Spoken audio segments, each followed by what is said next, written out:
Le Premier ministre préside une conférence visant à aborder la situation socio-économique du mois de mars et du premier trimestre. L'émission des factures électroniques dans les stations-service devrait favoriser la transparence des transactions et empêcher la contrebande d'essence. Découvrons en fin d'édition les restaurants vietnamiens à New York, aux États-Unis, qui contribuent à promouvoir et à valoriser la cuisine et la culture du Vietnam.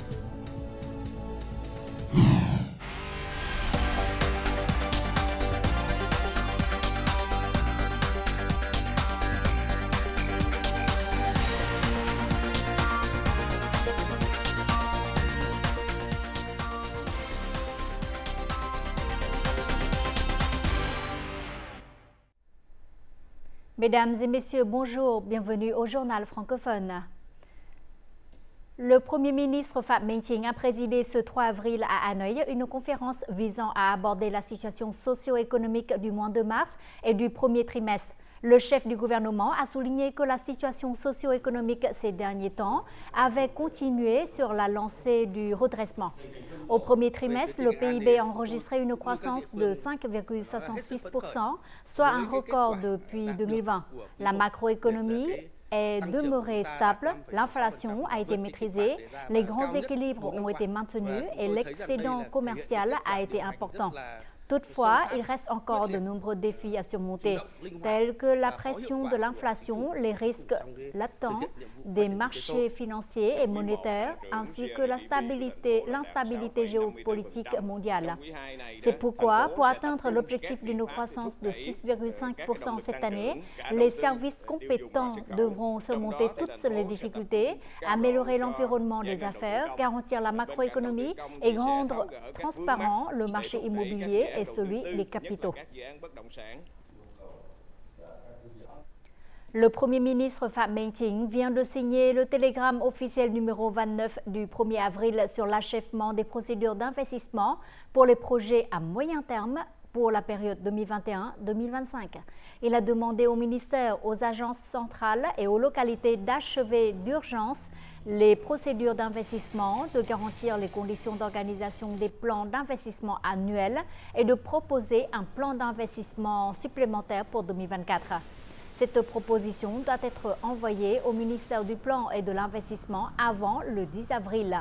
Le ministère de la Planification et de l'Investissement doit travailler avec les agences compétentes pour superviser l'examen, la synthèse et le rapport au Premier ministre et au gouvernement avant le 20 avril. Celui-ci sera soumis aux autorités compétentes pour examen et autorisation. Selon les rapports des organisations et institutions financières internationales, l'économie vietnamienne connaît un début positif en 2024. Les activités d'importation et d'exportation se sont améliorées. Les exportations de biens ont augmenté de 17% au cours de la même période, tandis que les importations ont augmenté de près de 14%, ce qui a donné lieu à un excédent commercial de près de 8,1 milliards de dollars. Les flux d'investissement direct étrangers enregistrés au Vietnam ont atteint 6,2 milliards de dollars, soit une augmentation de 13,4% par rapport à la même période de l'année dernière. Le montant des capitaux décaissés a atteint pour la même période un sommet en 4 ans avec 4,6 milliards de dollars au premier trimestre. Ces rapports mettent en évidence la mise en œuvre proactive et flexible des politiques monétaires et fiscales du gouvernement vietnamien. Depuis avril, les stations-service dans le pays sont obligées d'émettre des factures électroniques après chaque vente. Le non-respect de cette réglementation entraînera leur fermeture. L'émission de factures électroniques après chaque vente d'essence favorise non seulement la transparence des transactions, mais aide également le secteur fiscal à mieux contrôler l'émission des factures, empêchant ainsi la fraude et freinant la contrebande d'essence. État des lieux à Ho Chi Minh Ville. À la station-service sur la route Soviet Nghệ Tĩnh dans le district de Bình Thạnh, de nombreux clients ont demandé des factures pour leurs achats. La plupart d'entre eux sont favorables à l'émission de factures électroniques. C'est pratique et facile à payer. L'entreprise n'exigera plus des chauffeurs qu'ils effectuent des tâches difficiles telles que la recherche de factures. L'émission des factures électroniques est très pratique. L'entreprise saura combien de litres d'essence ont été consommés et combien payés selon les factures. Selon les entreprises pétrolières, seule une poignée d'automobilistes demandent des factures. La plupart des motocyclistes qui achètent de l'essence en petite quantité la refusent. Quoi qu'il en soit, les entreprises pétrolières émettent des factures, que les clients le demandent ou non.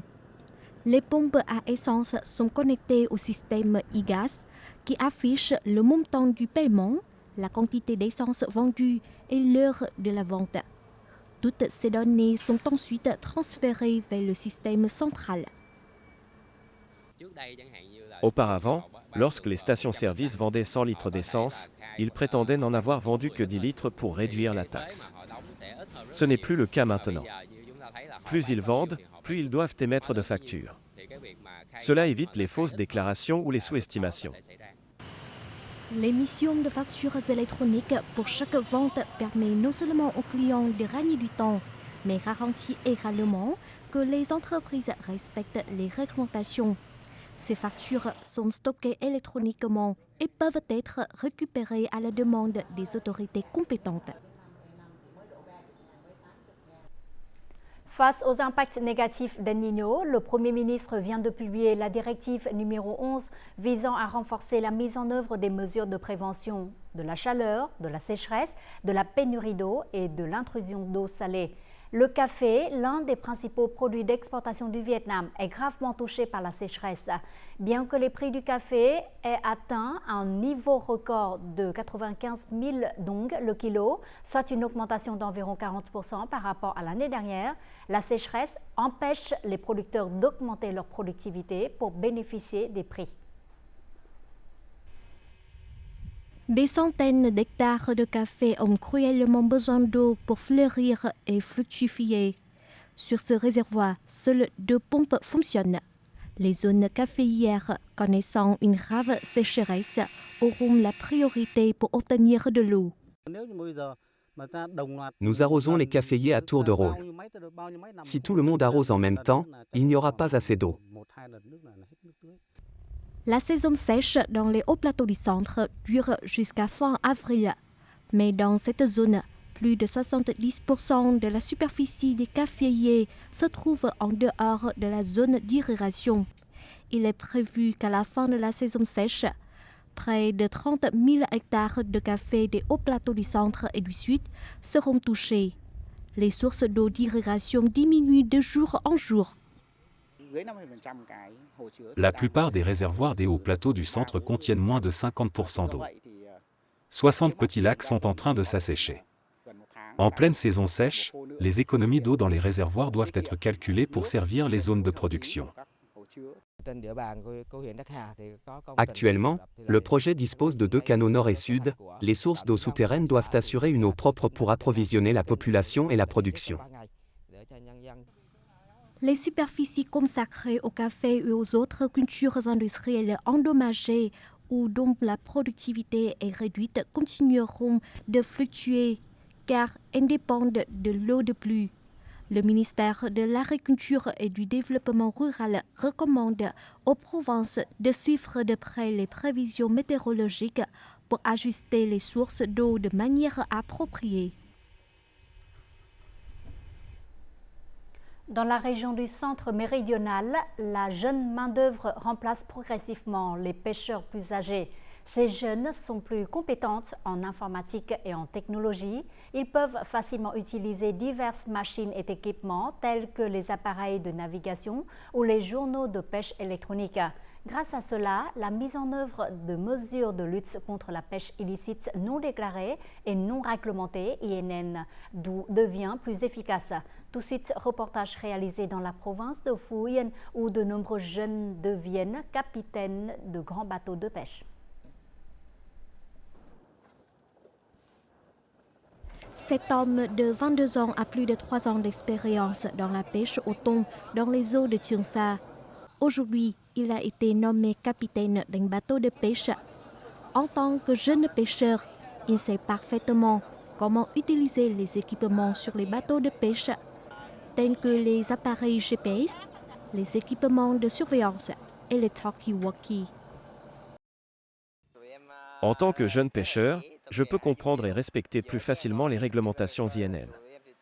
Je me conformerai à la loi du gouvernement sur la pêche pour rester en sécurité lors de mes voyages. Dans de nombreuses provinces côtières, l'ancienne génération de pêcheurs est progressivement remplacée par une main-d'œuvre plus jeune. Par exemple, dans la province de Phú Yên, les capitaines de moins de 35 ans représentent environ 5% du nombre total de capitaines de bateaux de pêche et 70% des membres d'équipage sont des jeunes. Cela contribue également à moderniser l'industrie de la pêche vietnamienne. Je travaille comme capitaine depuis 4 ans. Je suis jeune et féru de technologie, je sais donc utiliser le journal de bord électronique. Je comprends également que mes activités de pêche doivent être conformes à la réglementation gouvernementale. Les jeunes pêcheurs apprennent vite, ils maîtrisent mieux la technologie que nous. Ils peuvent donc travailler en étroite collaboration avec la police maritime et les gardes frontières.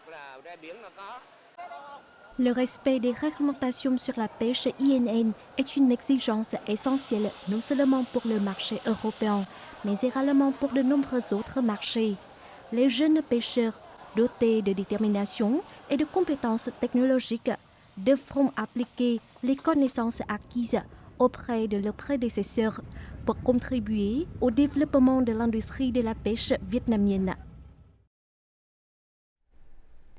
Tout de suite, les taux de change et l'indice de la bourse du Vietnam.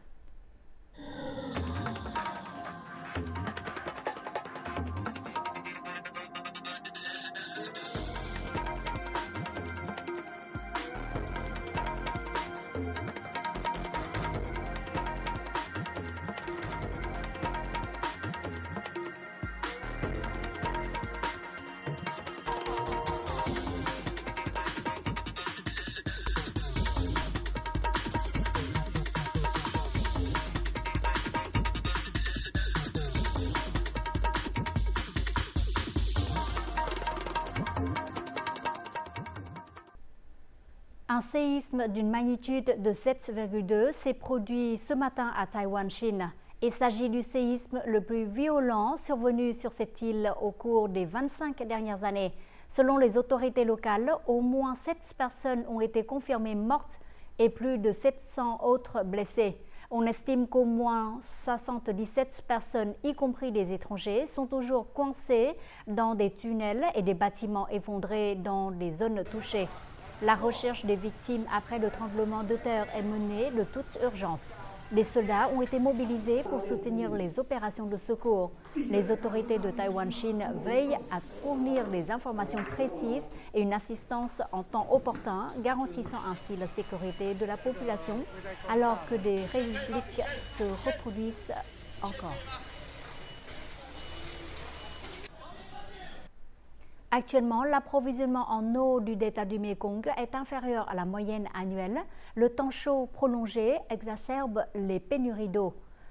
Bien que l'on soit déjà en avril, les avertissements d'intrusion d'eau salée persistent.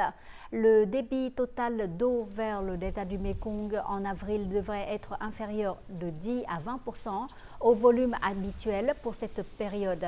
Même si la situation ne culmine pas comme en mars, l'intrusion d'eau salée reste considérable, notamment lors des grandes marées du 8 au 13 avril et du 22 au 28 avril. Dans le système fluvial du Vam Co, la ligne de salinité de 4 grammes par litre qui affecte les cultures de riz jusqu'au 10 avril peut s'étendre de 75 à 90 km à l'intérieur des terres.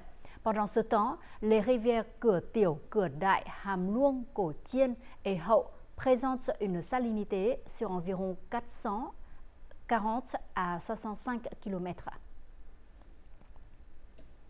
Les experts hydrométéorologiques prévoient une baisse des précipitations cette année, ce qui entraînerait une saison sèche prolongée. Ho Chi Minh Ville, avec ses 10 millions d'habitants et ses nombreuses industries manufacturières à grande échelle, a besoin d'un approvisionnement en eau substantiel. Ainsi, plusieurs solutions ont été proposées pour garantir l'approvisionnement en eau de la ville. L'eau du quartier de Linh Dong dans la ville de Thủ Đức est très acide. En conséquence, les ménages de la région dépendent uniquement de l'eau du robinet.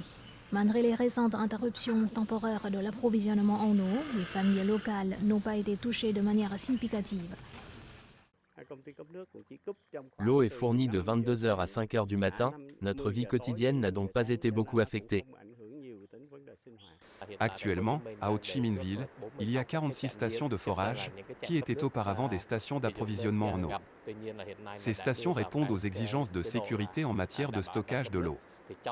Dans le pire des cas, nous réactiverons ces 46 stations de forage.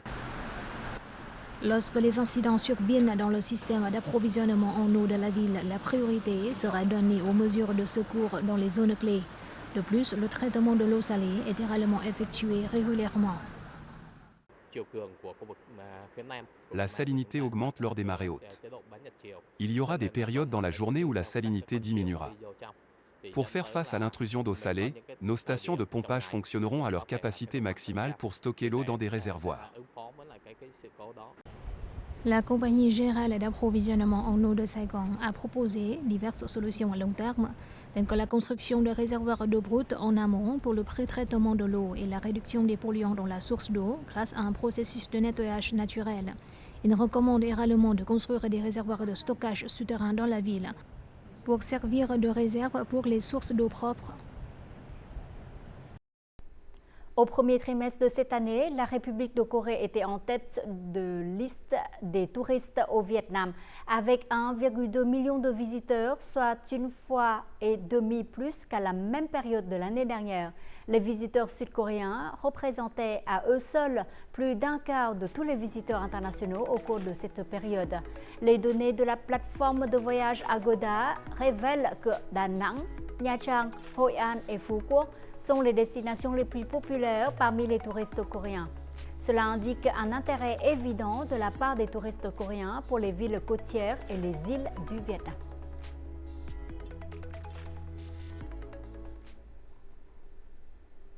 La richesse de la communauté ethnique du district de Mai Châu, province de Hòa Bình, au nord, a créé une terre culturelle diversifiée et riche en identité. Ces dernières années, le district de Mai Châu a mis en valeur les atouts des paysages naturels et les valeurs de l'identité culturelle des minorités ethniques pour attirer les touristes et faire du tourisme un secteur économique clé. Tout de suite, une visite guidée.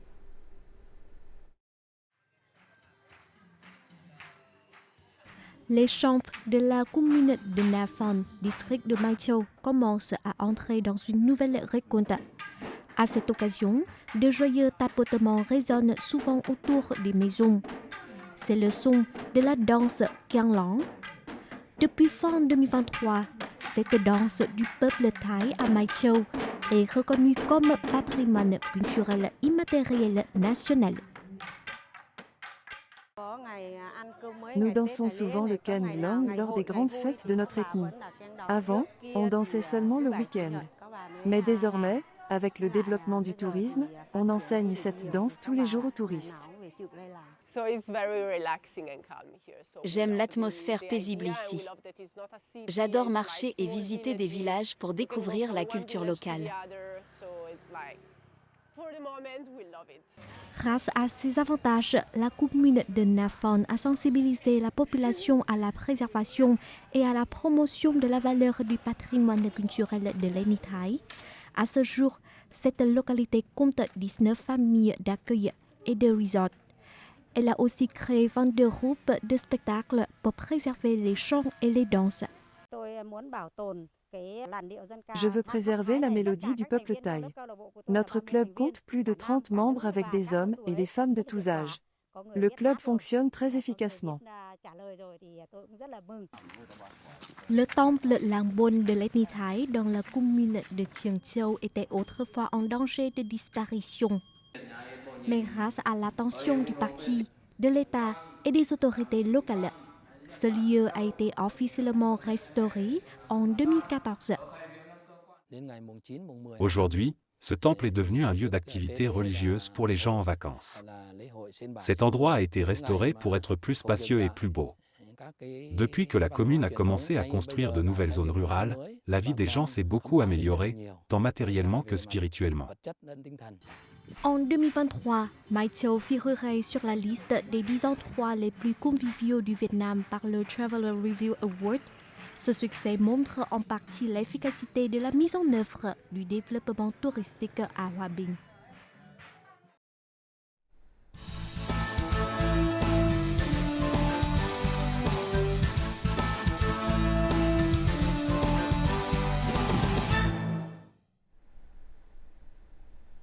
Environ 3 millions de Vietnamiens vivent, étudient ou travaillent aux États-Unis.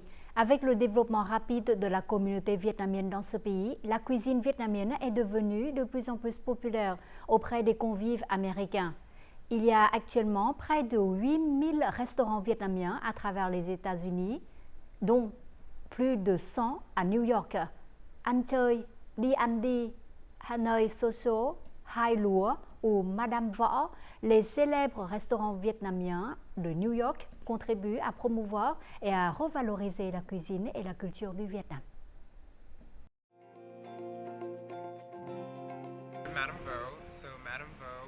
Je suis chez Madame Vo et ce restaurant est l'un des premiers restaurants vietnamiens qui ont vraiment créé de la personnalité pour la cuisine vietnamienne et a contribué à rendre les plats vietnamiens célèbres.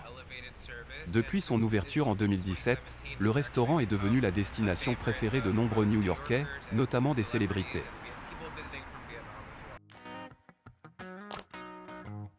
Il faut griller les oignons, le gingembre et l'ail pour créer des saveurs uniques d'un bol de pho au bœuf à la vietnamienne. C'est avec ce plat que le restaurant Madame Vo à New York a conquis les convives locaux. Notre bouillon feu est préparé pendant 24 heures et nous y ajoutons des côtes de bœuf géantes. J'ai appliqué toutes les recettes héritées de ma mère pour faire du feu, car je souhaite partager avec les convives les saveurs de la cuisine vietnamienne que j'aime depuis mon enfance. Grâce aux saveurs particulières de ces plats, le restaurant Madame Vo a attiré l'attention des experts culinaires et même des célèbres stars d'Hollywood. Selon le magazine New York Times, chez Madame Vo, le bouillon est de couleur très claire et riche en saveurs de moelle osseuse. Avant la cuisson, les côtes de bœuf sont pré-traitées et marinées avec du sucre candi et des épices pour créer un arôme. De plus, une assiette débordante de basilic, de citron vert, de jalapeno et de germes de soja, servie avec une bouteille de sauce chili et de sauce soja Hossang, rendra le plat attrayant et parfait. Outre chez Madame Vo, les New-Yorkais peuvent également profiter des rouleaux au printemps et des sandwichs vietnamiens chez le restaurant Hai Lúa. Je vis à New York depuis 10 ans, mais je n'ai jamais trouvé une cuisine vietnamienne authentique. Cela m'a inspiré à ouvrir le resto Hai Lúa. Le nombre de restaurants vietnamiens à New York n'a cessé d'augmenter après la pandémie. De 2 à 3 restaurants, les convives new-yorkais peuvent désormais déguster de la cuisine vietnamienne dans plus de 30 grands et petits restaurants différents. Du rien de spécial à l'explosion d'une série de restaurants à New York, la cuisine vietnamienne se dote désormais d'une certaine place dans cette ville extrêmement compétitive. Cependant, le développement de la cuisine vietnamienne ne s'arrête pas uniquement aux restaurants ou aux plats. Le chef étoilé Matt Le Khac a choisi une autre voie lorsqu'il a ouvert son propre restaurant, Bolero.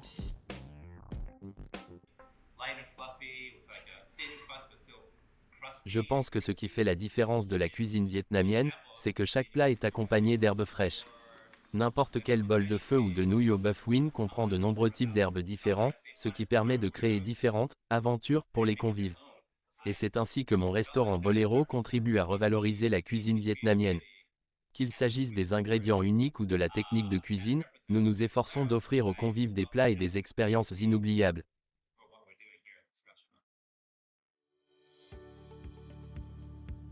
Chez Bolero, Matt et son équipe servent environ 30 plats vietnamiens, tels que le pho au bœuf de Saigon, la soupe végétarienne de nouilles au bœuf de Huế, les boulettes de poisson lavant, les rouleaux de printemps aux crabes frits, le bánh xèo ou le riz bouillon frit.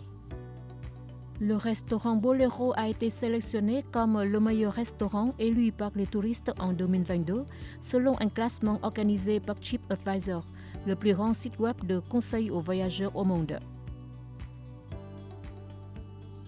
La gastronomie est considérée comme un pont reliant la communauté vietnamienne à New York aux résidents locaux. Je veux construire une rue vietnamienne à New York parce que la cuisine vietnamienne le mérite. Je suis extrêmement heureux que nous ayons trouvé des façons de faire connaître les histoires vietnamiennes au monde. Car la culture vietnamienne ne se limite pas à la cuisine, mais aussi à la mode, à la poésie ou à la musique. C'est la synthèse harmonieuse de tout.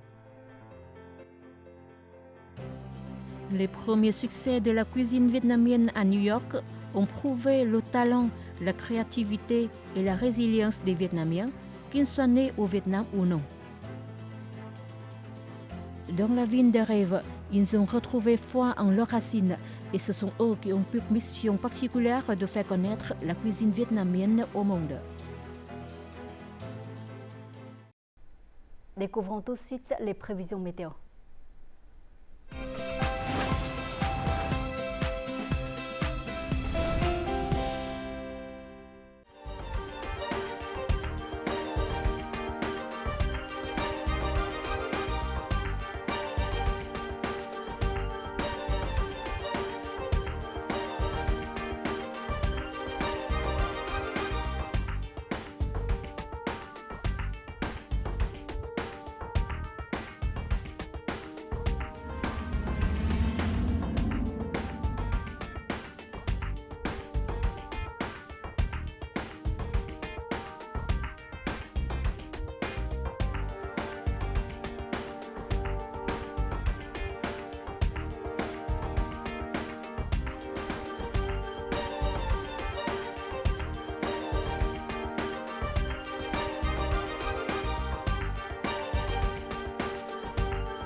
C'est la fin de notre édition. Merci pour votre fidélité. Au revoir et à très bientôt.